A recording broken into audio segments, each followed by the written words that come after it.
We are likely to see much more tensions in the Gulf as far as US relations with Iran is concerned. Hello Christian, and thanks for joining Dukascopy TV today. So let's jump straight in. What will be the impact of the US Trump administration on Gulf regional security, i.e. relations with Iran and Saudi Arabia?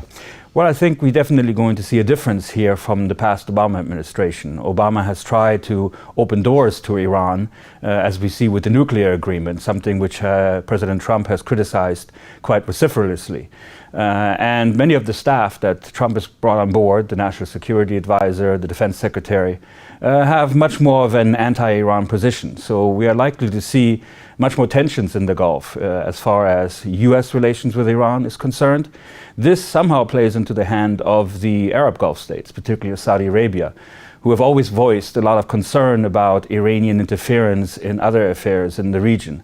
So this plays much more into the hands of the Gulf states. We probably will see a solidification of US-Saudi relations in that case, it's said.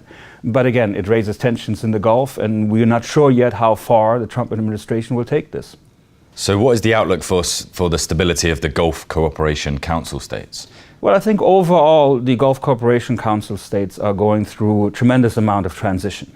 We have seen the oil price decline by more than 50% over the last couple of years, and this has impacted internal budgets. We see political situations where you have a high degree of young people as part of the population who are pushing upwards to request some political rights, some participation. And this is all kinds of aspects that the governments in the region need to take care of.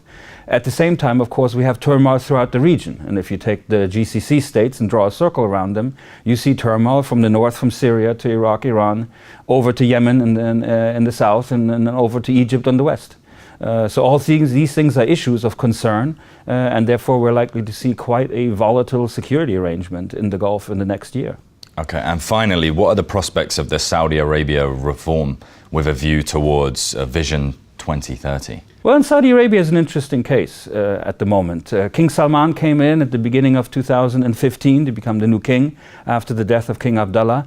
And he has succeeded in making sure that there is a transition now to the next generation of princes in the kingdom. So we have Prince Mohammed bin Nayef as the crown prince, and we have one of his youngest sons of King Salman, Mohammed bin Salman, as the deputy crown prince. And he's really been the driving force of a lot of economic reform programs. We've seen a lot of changes in Saudi Arabia that wouldn't have been possible or would have not been thinkable in about 2 years ago or 3 years ago. That includes reduction of subsidies in water, electricity, reduction of public salaries to Saudi nationals, and a whole restructuring of the economy going on. On the one hand, this is going to cause a lot of dislocation in the country, and there are question marks about how far this reform program will actually be implemented. At the other hand, it's a clear signal that given lower oil prices, the Saudi welfare state needs to reform, needs to diversify, and there's a little bit of a hope that some of these aspects will be successful and put the Saudi economy on a much more solid basis down the road. Christian, thank you very much. Sure. Thank you very much. Good to be here.